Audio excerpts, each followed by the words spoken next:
Please be seated. Mr. Winfield, you may remain seated. There's no further questions, you may sit down. Mr. Whitney, you may proceed on your two motions for contempt. Thank you, Your Honor. May it please the Court. My name is Cliff Whitney, representing Vicksburg Healthcare, the owner of River Region Hospital in Vicksburg. And essentially, I don't have a whole lot to add to what the Court's already said, except to say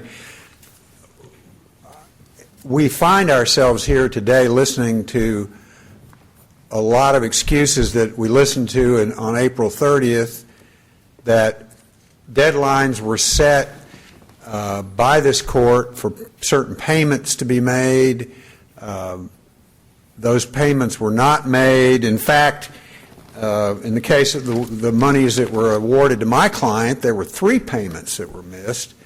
And then faced with the en banc order of this Court for these show cause proceedings today, we get our money on like 3 days before the hearing, or however, a few days before the hearing.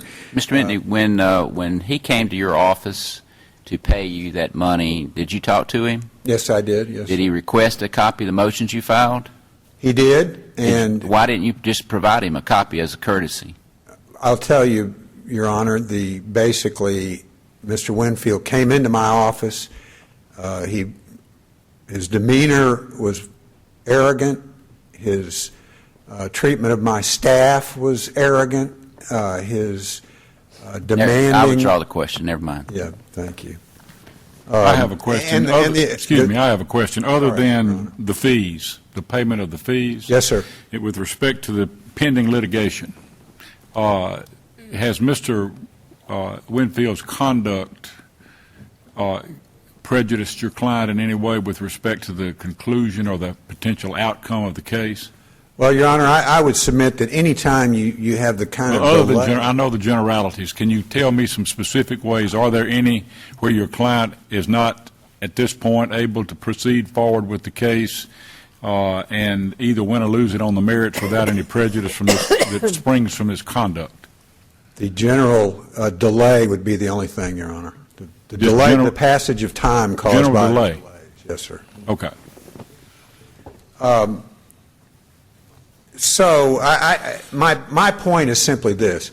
We have an ongoing pattern of conduct.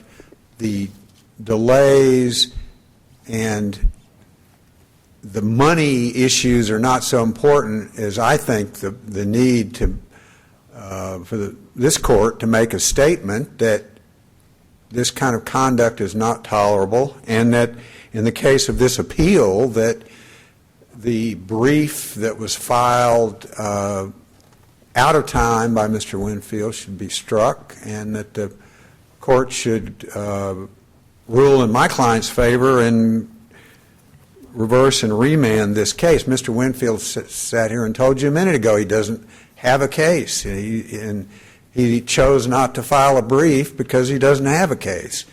And then he's repeatedly violated the Court's orders, and then right up until a few days ago. And the best message that can be sent here is to show that under those circumstances he has foregone his right to be heard in this case.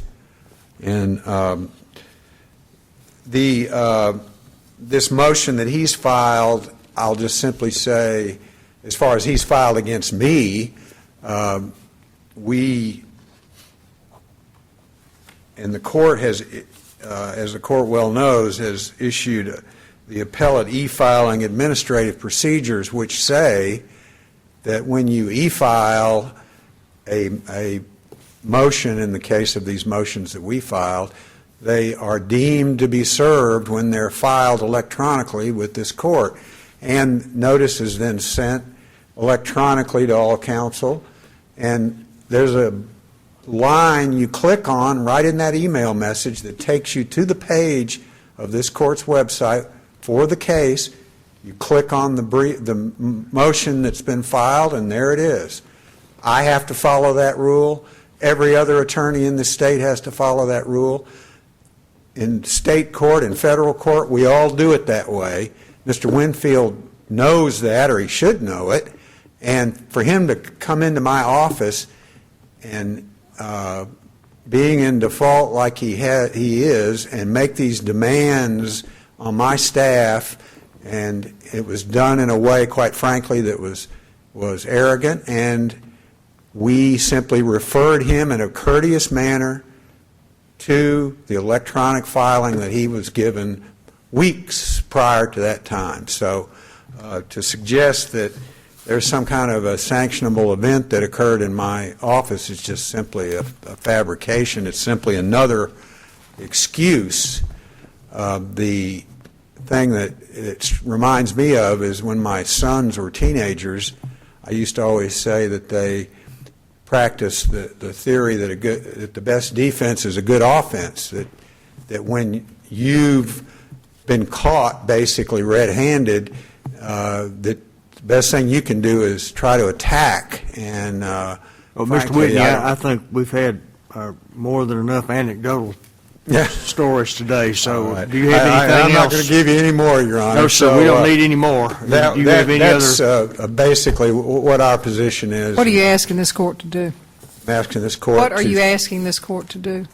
I'm asking this court to hold Mr. Winfield in contempt, and as in penalty for that, to strike the brief that was filed in this case, to reverse and render the decision of the lower court, and also to increase the attorney's fee award back to the level that the court, the award to my client, that the panel found to be a legitimate amount of money, which was $2,800 approximately. So that's the relief we've asked for, and we submit would be the appropriate relief. Thank you. Are other questions of the court? No, sir. Okay. Thank you, Ms. Whitney. Thank the court. At this time, the court will consider the pleadings and the argument that's been made and render a decision in due course. I think he wants to make a statement. I think you should let him. You wish to make a statement? Okay. Not only was I polite and mannerable when I went to his office, even when they refused to give me the document, I said, all I can do is ask you for it, and politely, might I add. And that's the exact words that I used. I didn't come there with any arrogance, no pompousness, no being mean or anything, period. And I'm not that type of person. And as it touched on the Okay, question... that's Mr. Winfield. Anything else? Yes, Your Honor. Okay. I have contacted two attorneys in Vicksburg, Travis Vance and Marshall Sanders, and I've asked them to mentor me and to give me guidance as it pertains to my practice. I didn't know that there were resources out there where I could go to and request assistance in how to manage a practice, and I plan to do that as well. Okay. Thank you. Who was the second one I missed? Travis Marshall Vance? Sanders. Marshall Sanders. They're both in Vicksburg. Yeah. Okay, thank you, Mr. Winfield. All right, the court will stand in recess until next duly reconvened.